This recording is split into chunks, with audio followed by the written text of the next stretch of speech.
tout le monde, on commence le vlog numéro 3 de décembre, de Noël, le vlog de Noël, pardon. Et je vais commencer par vous montrer les chevaux du calendrier de l'Avent numéro 3. J'ai mis ça dessus, il faut que je vous le montre après. Alors, donc on a le 1, le 2, après je vais plus savoir les numéros, bon je note pas, c'est pas grave. Et le 3 est là, reste tout ça. Numéro 3, alors il y a Michel, une copine qui fait des vidéos aussi. Michel B. Je sais plus, faut que j'écrive dans la barre. Elle découpe bien, elle fait ça bien, mais moi... Oh bah, si j'ai fait ça bien, enfin bon, on s'en fiche. Alors, voilà le numéro 3. 1, 2 et 3. Donc il est plus sombre que le premier. Mais il reste dans les tons pour avancer le châle petite fée. Ah, c'est pas vrai, j'entends le chat qui veut revenir, il est rendu dehors et il veut revenir. J'entends, il miaule à la porte, bah il va attendre. Voilà. Alors, l'indice numéro 3. Ah oui, attendez, parce que j'ai fait quelques petites... Il y a des petits... Oui, je vous l'ai dit au début, il y a des petites erreurs dans certaines sections. Mais c'est rien de grave. Et de toute façon, au cas où, je vous l'écris dans la barre de description en dessous. Mais là, il n'y a rien. Il n'y a pas d'erreur. Non, pas celui-là. Donc voilà la section 3. Elle est écrite en dessous aussi. Je fais une petite explication. Oui, parce qu'il n'y a pas grand-chose à... J'explique, mais là, ça reste assez simple. Enfin, tout est simple, hein, de toute façon. Pardon. Mais il y aura tout après que j'ai fini de causer. Alors, ça, on referme ça. On pose ça là pour demain. Et je vous montre mon... Oh, le châle de Stephen West. Le calmystère qu'il avait fait en novembre, pardon. Je vous l'ai montré vite fait dans un vlog l'autre fois, mais ça y est, là, il est bloqué. Voilà. Alors là, au moins, vous vous rendez compte de la taille. Attendez, je vais vous le mettre en enlevant celui-là. Attendez que je le mette à l'endroit. Ouais, c'est bon, c'est ça. Ah oui. Des fois, j'ai du mal. Attendez. Ouais. Alors, il y a... Ah bah alors, il y a différentes façons de le porter. Moi, j'aime bien porter mes châles comme ça, en fait. Et j'aime bien qu'ils rabattent un peu sur les épaules, ça couvre. Et voilà, quand c'est comme ça, il n'y a rien qui pend. Il ne doit rien arriver. Sinon, des fois... Oh bah alors... Sinon, des fois, eh ben, je les porte comme ça. Il y a des poils, c'est pas des poils, c'est du mohair, en fait. C'est parce que j'ai bobiné tout à l'heure. Je les mets comme ça, hop, quand on est à la maison. Et puis, ça dépend. Ça dépend, en fait. Donc, ce châle était super à faire. Je vous rappelle les couleurs. Alors, ça, c'est du non-teint. C'est du Méridon, ce que j'ai utilisé. Ça, c'est du coloris campagne. Ça, c'est le coloris camouflage. Et ça, c'est forêt noire. Voilà. Regardez, il y avait plusieurs motifs. Ça, c'était bien à faire, ça aussi. Tout était vraiment très bien et simple. Il explique tout dans ses vidéos. Vraiment, il était très, très bien, ce châle. Bon, alors maintenant qu'il est montré, je vais pouvoir le descendre dans ma garde-robe. Je ne l'ai pas encore porté. Et puis, je remets mon petit châle. Le châle café, c'était un châle que j'avais organisé en cale. C'est un modèle de Drops Design, un modèle gratuit en français. Je l'avais utilisé. Alors, vous voyez, là, il y a des rayures. Le coloris plus clair, c'est Vacances à la mer. Non, les tongs dans le sable. Les tongs dans le sable. Et le bleu, Vacances à la mer. Voilà. Alors, ah oui, que je vous montre aussi les coloris pour aujourd'hui. Alors, je prends... Bon, c'est pas grave. J'ai pas tout pris, c'est pas grave. De toute façon, on s'en fiche. C'est juste un que je veux vous montrer. Je vous sors un petit kit chaussettes. Donc, ce coloris, le kit chaussettes, on va l'appeler poudre d'or. Parce qu'il y a déjà ce coloris poudre d'or qui est disponible dans la boutique. Et j'en ai fait des kits chaussettes. Alors, c'est un non-teint avec des speckles il y a un peu, vous voyez, il y a un peu du marron, un peu de jaune et un peu de coloris, de différents types de marron, quoi, en fait. Et ça, c'est le coloris or brun. En fait, pour faire les speckles, j'ai pris, parce que or brun, c'est un mélange de couleurs pour obtenir cette couleur. Donc, j'ai pris mes teintures mères, j'ai fait exactement le même dosage, sauf que j'ai pas, non, je rajoute pas d'eau et je mets des speckles avec une brosse, en fait, comme ça. Et puis, bah, ça se met tout seul. Donc, voilà, voilà les kits chaussettes. Donc, les kits chaussettes poudre d'or à retrouver. Alors, oui, dans la catégorie, faut que je fasse ça. Les trucs uniques, nouveaux, machin, au début de la boutique.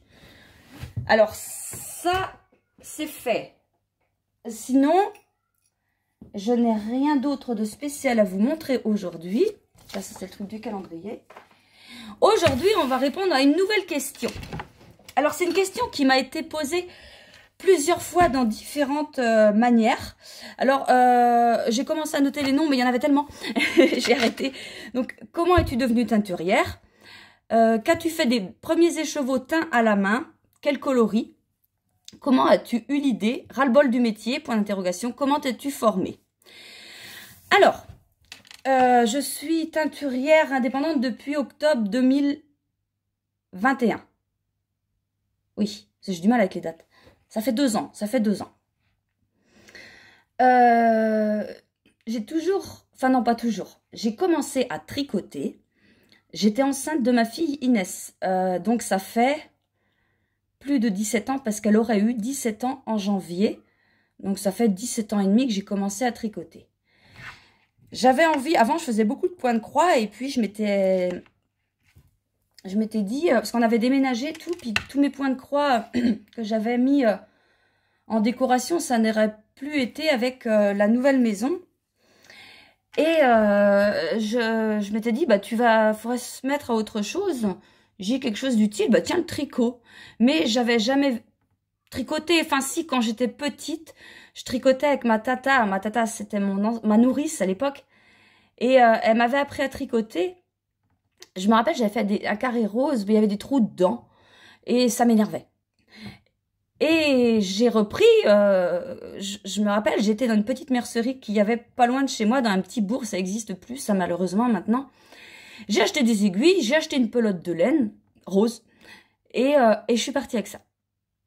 Et je me suis mis, alors je regardais les tutos, alors c'était pas les tutos YouTube à l'époque, c'était sur le site Fildar, il devait apprendre à monter des mailles déjà parce que moi je savais pas du tout, je me rappelais plus de rien. Puis ma tata devait certainement me monter les mailles, me faire quelques rangs et puis continue quoi.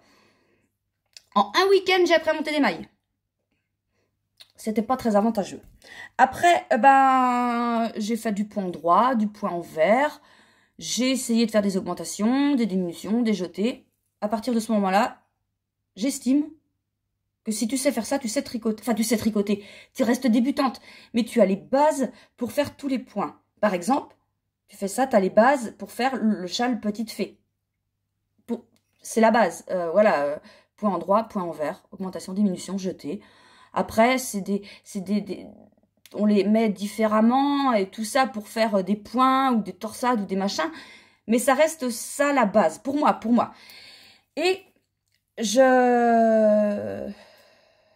j'avais voulu faire un pull à l'époque. Je m'étais dit, je vais me faire un pull. J'avais trouvé un pull, un modèle pareil, Fildar ou Bergère de France, je ne sais plus. J'avais acheté de la laine grise chez Bergère de France, je crois. Et c'était un pull avec un énorme col comme ça, il croisait. Franchement, je me suis épatée. Je me suis épatée. Il était très bien, j'ai mis un peu de temps à le faire. Sauf que quand j'ai voulu l'essayer à la fin, j'étais enceinte comme ça. Il rentrait pas. Bon, je l'ai essayé après, il allait, il n'y avait pas de souci. Et puis, je m'étais dit aussi, tu vas voir un bébé, il faudrait tricoter de la layette. Et puis, je me disais, on va attendre avant de savoir si c'est un garçon ou une fille. Mais bon, je savais que pour moi, c'était un garçon, c'était pas possible autrement. J'avais déjà eu 2 garçons. Là, ça faisait pareil. J'ai beau avoir un 3e garçon. On va à l'échographie, formalité, quoi. Et là, elle me dit, c'est une fille. Bah non. Quoi? Non. Mais non, non, non, non, j'ai dit non, vous vous êtes trompé, c'est pas possible. Bah si, même, je vous assure, c'est une fille.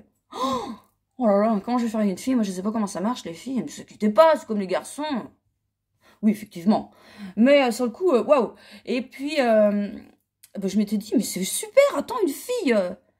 T'as vu tous les modèles de tricot? Parce que du coup, j'avais acheté plein de catalogues aussi, Fil d'Art, Bergère de France, avec des trucs de bébé. Oh, il y a des trucs, oh là, c'était magnifique. Alors, j'avais tricoté des petites robes, des petits pantalons, des petits pulls, des petits gilets. Enfin, oh là là, je m'étais amusée. Et puis, donc après, j'ai continué à tricoter comme ça.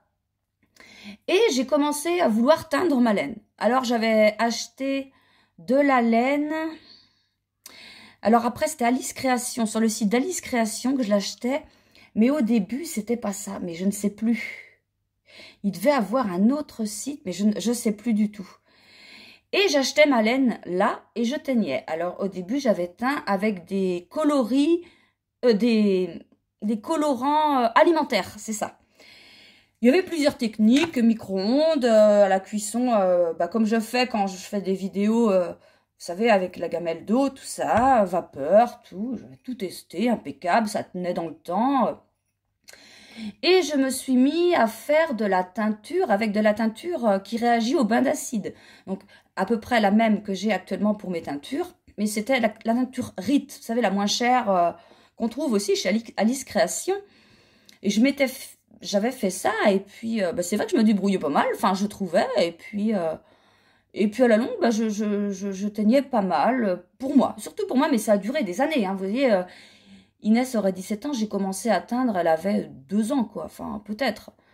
Après, j'ai commencé à vouloir filer la laine. Donc, j'ai commencé à acheter de la fibre, j'ai acheté un fuseau, j'ai acheté un rouet.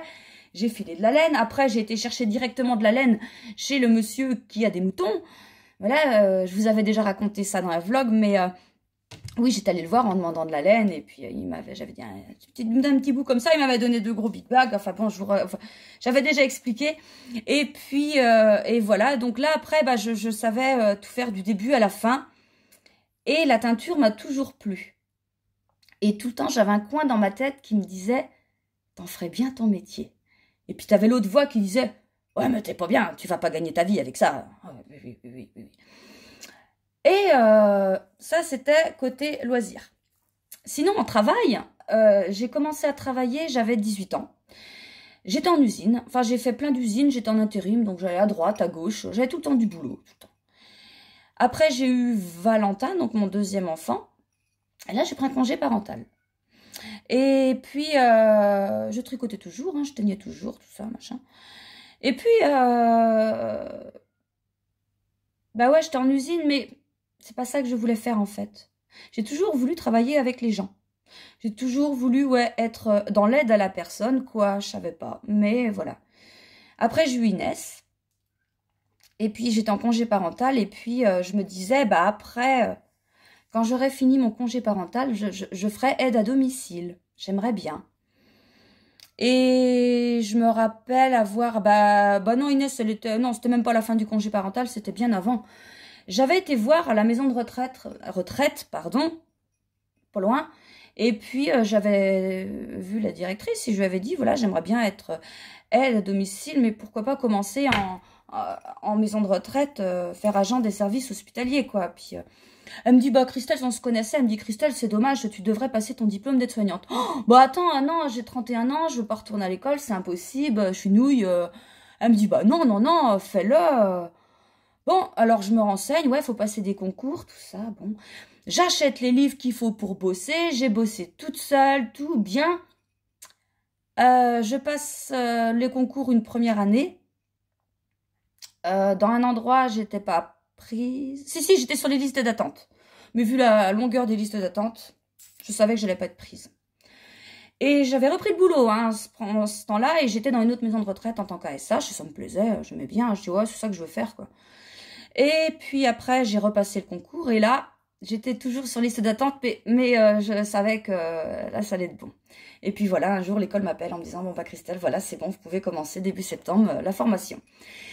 Je suis allée faire ma formation, et pendant la formation, on fait plusieurs stages, donc à l'hôpital, en maison de retraite, en service psychiatrie, et à domicile. Et là, ça a été le déclic. Je me suis dit, c'est ça que je veux faire. Et donc au début que j'ai eu mon diplôme, j'ai été travailler à l'hôpital pendant 9 mois. Donc là, j'ai fait un peu tous les services d'hôpital, principalement hémodialyse, mais j'étais sinon dans tous les services. Tout en ayant dans un coin de ma tête le service à domicile, enfin, aide-soignante à domicile. Mais en fait, j'osais pas, parce que tu te dis, si t'arrive quelque chose, t'es toute seule. T'as pas de collègues tout de suite, toute seule là, et voilà. Puis un jour, je me suis lancée. Je suis allée, et là, j'ai fait aide-soignante à domicile pendant 7 ans. 7 ans, j'ai été aide-soignante 9 ans. Et j'ai fait 7 ans de domicile. C'est un métier que j'ai adoré. C'est un métier qui... Voilà. Il y a un contact, il y a une valorisation. Alors, pas salariale, attention, hein, des personnes. Et c'est un métier génial. Enfin, moi, j'ai adoré ce métier. Et j'adorais ce métier jusqu'au jour où ils nous ont imposer le vaccin contre le Covid. Et là, je me disais, on a commencé à en entendre parler au mois de juin-juillet 2021.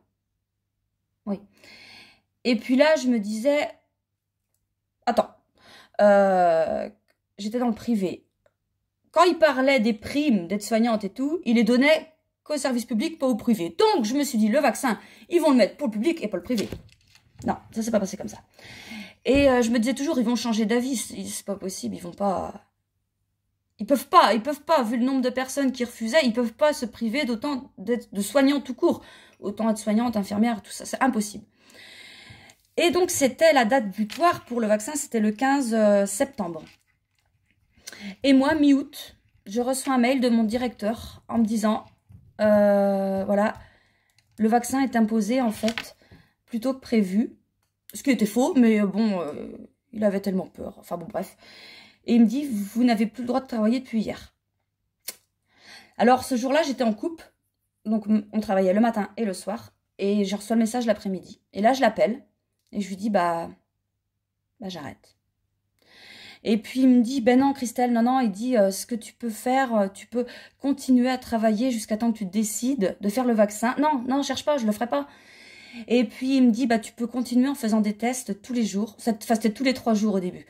Tu peux continuer à faire des tests tous les 3 jours. Je dis, mais non, c'est ridicule. C'est ridicule, je ne ferai pas ça. Et il dit, mais même des tests salivaires, je te les donne. Tu les fais toi-même. Sous-entendu, tu fais style, tu les fais, mais tu les fais pas, tu continues à travailler. Je dis, non, je rentre pas dans ce jeu-là. Je me ferai pas vacciner, tant pis. Et puis, je lui dis, bah, tu trouves quelqu'un pour ce soir parce que je s'arrête là, quoi. Il me dit, ah non, c'était un jeudi. Non, Christelle, fais ta tournée ce soir parce que là, je suis vraiment dans le... Je peux pas faire autrement. Bon, d'accord. Et demain, bah, je viens pas. Si, Christelle, demain, vendredi, il faudrait que tu viennes quand même parce que... Bon, d'accord. Le vendredi, je rappelle. Et puis, je lui dis, bah, je viens pas lundi. Si, il faudrait que tu viennes lundi puis que tu viennes plus tôt en plus parce qu'on a des manques de personnel. D'accord. Je sais pas jusqu'où ça va aller, mais... Et le lundi midi, il m'appelle, il dit, bon, bah voilà, Christelle, c'est terminé. D'accord, c'est terminé. Et là, oui, ça m'a fait un choc. Ça m'a fait un choc, mais de toute façon, j'étais décidée, le vaccin, c'était hors de question. Et donc là, je me suis retrouvée... Ah, attention, je me plains pas, hein, parce que si je voulais garder mon travail, j'avais qu'à me taire et me faire vacciner, il n'y a pas de souci. Je ne me plains pas de ma situation. Mais je me suis retrouvée du jour au lendemain, sans travail, sans revenu, sans pouvoir aller travailler ailleurs, du coup. Parce que, bon, non seulement... Tu peux plus aller travailler dans le service médico-social ou médical, enfin voilà, mais tu peux pas non plus aller ailleurs puisque tu es sous contrat. Donc voilà, je suis restée là pendant quelques jours. Et puis tu avais la petite voix qui revient qui dit, t'as vu là, c'est le moment de te lancer. Puis mon mari qui me dit, c'est le moment de te lancer. Ouais, j'y vais. Et là, je me suis lancée. J'ai commencé à chercher les fournisseurs, à chercher... les teintures que je pouvais prendre qui étaient de bonne qualité. Donc, j'ai fait plein de trucs, des tests, des machins, j'ai massacré la laine pour être sûre que la teinture tienne. Enfin, voilà. Et puis, voilà comment Christelle Tricotte est née. Et on m'a demandé, oui, qu'as-tu fait des écheveaux, les premiers écheveaux teints à la main? Ben, j'en ai tricoté. Mais ces trucs, franchement, je sais plus. C'est dans le grenier. J'avais fait des châles, j'avais fait des gilets, j'avais fait des pulls. Tiens, ah bah non. J'avais fait un gilet de 13 KO qui ressemblait à cette couleur-là. Mais voilà. Mais ouais, j'ai fait plein de choses. Et c'est génial, quoi. Enfin. Et ouais, donc comment t'es-tu formée? Bon, ben, toute seule, comme une grande. Et je vous dis, c'est au fur et à mesure des années que j'ai teint, que j'ai appris à teindre, à ce qu'il fallait faire, ce qu'il fallait pas faire, tout ça. J'avais essayé la teinture végétale. Alors là, vous savez, on va chercher des flancs, des fleurs, des feuilles, des machins. Et on fait des décoctions et tout. Alors, c'est très bien, sauf que ce que je faisais, la teinture passait dans le temps. Et quand je vous dis dans le temps, c'était pas au bout de 3-4 ans. C'était très rapide. Et les écheveaux passaient à peu près dans le même temps. Ça faisait pas des...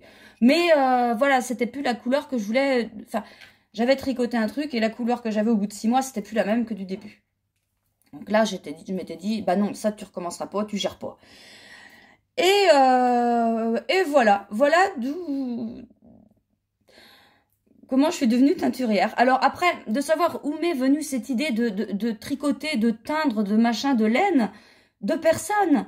Parce que dans ma famille, que ce soit ma maman, que ce soit mes grands-mères, machin, personne ne tricotait, personne n'avait de laine chez soi. Sauf, je vous dis, ma tata, mon ancienne nourrice, qui elle tricotait, mais je m'y intéressais pas. Non, pas plus que ça. Et c'est venu tout seul. Et après, j'ai appris, moi, à tricoter à mon fils Damien, le grand. Donc, il savait très bien tricoter. Inès, elle tricotait. Hein. Valentin, j'ai jamais pu lui faire tenir 2 aiguilles. C'est impossible. Non, je sais pas ce qu'il y a eu là. Je sais pas, il n'a jamais pu s'y mettre. Que voulez-vous? C'est comme ça. D'ailleurs, parlant de Valentin, j'en profite d'avoir un répit dans ce jour pour tourner le vlog, parce que il est avec sa chérie depuis hier soir ici, et quand eux ils sont là, t'as l'impression qu'on est 30 à la maison. Ils me foutent un bazar, un bruit. Bon, je me plains pas, ça me fait rire. Mais depuis ce matin, je me dis, quand qu'ils s'en vont, parce qu'il faut que je fasse mon vlog, parce que c'est pareil, je peux pas commencer le vlog alors qu'ils dorment, parce qu'ils peuvent débouler à n'importe quand en ouvrant la porte comme des bourrins et faire un bruit incroyable, donc... je peux pas. Et là, ils sont partis en me disant, ouais, maman, on va acheter un vrai sapin de Noël, on revient. Oh, mon Dieu. Mon Dieu. Un vrai sapin de Noël. J'espère pas qu'ils vont ramener un truc de 3 mètres. Enfin bon, j'avais pas l'intention de faire de sapin de Noël cette année, donc on va en avoir un, c'est très bien. J'essaierai de vous filmer ça. Si vraiment ils reviennent avec un sapin, déjà, parce que des fois ils partent acheter un truc et puis... une fois parti, ils font autre chose. Et puis après, ah bah le magasin est fermé, oui. Voilà. Donc on attend la suite, voir s'il y a un sapin. Voilà, donc je voulais... Ah oui, avant de vous laisser pour les explications de la section 3, je voulais vous remercier pour tous les messages que vous laissez. Et tous ceux que vous avez laissés aussi, je ne l'ai pas fait, je ne vous ai pas remercié pour ça. Pour tous ceux que vous avez laissés pour les derniers vlogs que j'avais fait avant ces vlogs de Noël. Parce que vraiment, vous êtes tous et toutes très gentils, très avenants, très compréhensifs et compréhensives. Et ça me fait vraiment plaisir. Il y a des messages, franchement, waouh, quoi. Vraiment, vraiment. Même mon mari, il les lisait tout haut. Ouais, c'est d'une gentillesse. Bref, je suis contente. Je fais pas mes vlogs pour rien parce que c'est super. Voilà, alors, je vais rayer ma question. Voilà, alors là, on passe à une question un peu plus sérieuse. Demain, on fera une question. Allez-y, posez des questions, hein, si vous avez envie. Ah oui, j'y réfléchis justement. Laetitia qui m'a posé une question, on y répondra demain. Quelle est la plus grosse gaffe que tu aies faite? Laetitia, si tu savais. Il n'y en avait qu'une. Bref, quand j'ai vu la question, tout de suite, je me suis dit... T'en as tellement de conneries, t'en arrives tellement, qu'est-ce que tu veux dire? Et là, je dis à mon mari, aide-moi. Dis-moi des gaffes Et puis là, il dit, ouais. Puis il m'a dit un truc, là, j'ai dit, ah bah, c'est fou, c'est inracontable ça. Et puis bon, bah, il y a d'autres trucs, j'ai noté. Donc je vous raconterai ça tout ça demain. Mais n'hésitez pas non plus à poser les questions. Que ça nous tienne jusqu'à fin décembre. Voilà, bon, alors là, je vais vous laisser avec les explications de la section 3. Et à la fin, comme les autres jours, la photo de la section 3 du châle avec les écheveaux du calendrier. Enfin, du châle, du début du châle de la section 3. Avec les écheveaux du calendrier de l'Avent. Voilà, je vous fais de gros bisous. Je vous dis à demain. Salut! Alors, voilà la fin de la section 2. On va attaquer la section 3. La section 3, donc, pour les calendriers de l'Avent, vous prenez la couleur correspondante, donc je crois que c'est la 3. Et pour les autres, vous reprenez la couleur C1. Vous allez faire le premier rang, une maille endroit, un jeté, une augmentation à l'endroit et tout à l'endroit jusqu'à la fin, comme on a déjà fait. Et le rang 2, vous allez le faire tout pareil, mais à l'envers. Et je vais venir voir tout de suite après, quand on fera le rang 3. Alors, les deux premiers rangs sont faits. Donc, un rang endroit et un rang envers. Et là, on va commencer le rang 3. Alors, je vous montre juste le début parce que c'est une répétition d'une toute petite section. Alors, le rang 3, on fait donc une maille endroit, une augmentation, un jeté et une augmentation. Une maille endroit, un jeté et une augmentation endroit. Voilà. Et après, attendez que je regarde en même temps, on fait toujours pareil, un jeté, deux mailles ensemble à l'endroit, deux mailles endroit. Alors, on fait un jeté, deux mailles ensemble à l'endroit, deux mailles endroit. Et ça, vous allez continuer ça sur tout le rang ou quoi? Attendez. Jusqu'aux deux dernières mailles. Et quand il vous restera deux mailles sur l'aiguille, vous ferez deux mailles endroit. Donc, un jeté, deux mailles ensemble à l'endroit, deux mailles endroit. Un jeté, deux mailles ensemble à l'endroit, deux mailles endroit. Voilà. Et vous continuez jusqu'à la fin du rang. Le rang 3 est fait. Donc, c'est une section.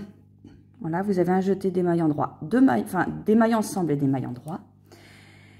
Et donc, là, vous allez faire le rang 4 à l'envers, le rang 5 à l'endroit, en n'oubliant jamais de faire les augmentations et les jetés, enfin, les jetés et les augmentations en début de rang.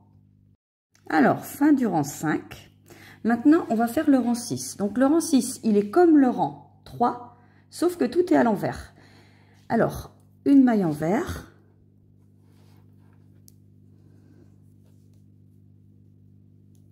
Un jeté. Une augmentation à l'envers. Hop là. Et après, on va répéter.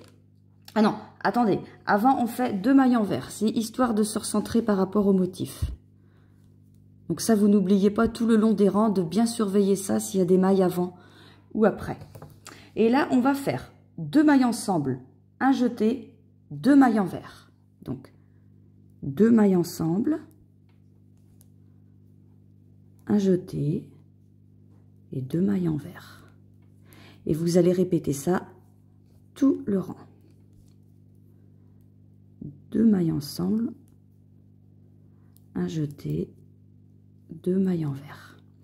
Vous allez répéter ça tout le rang. Et ensuite, donc jusqu'à la fin de la section, il n'y a aucun souci. Après, vous allez recommencer les rangs endroit envers. Après, vous allez recommencer un peu comme le rang 3. À l'endroit, vous faites bien attention aux mailles qu'il y a avant de commencer le motif. Et voilà, il n'y a aucun souci. C'est des mailles, des rangs qui ont été expliqués soit dans cette section-là, soit avant pour les rangs à l'endroit. Ne juste pas oublier les augmentations, les jetés, tout ça. Alors là, on a fini la section 3. Donc vous devez avoir un motif comme ça, le bon nombre de mailles. Et vous allez couper le fil pour commencer la section 4.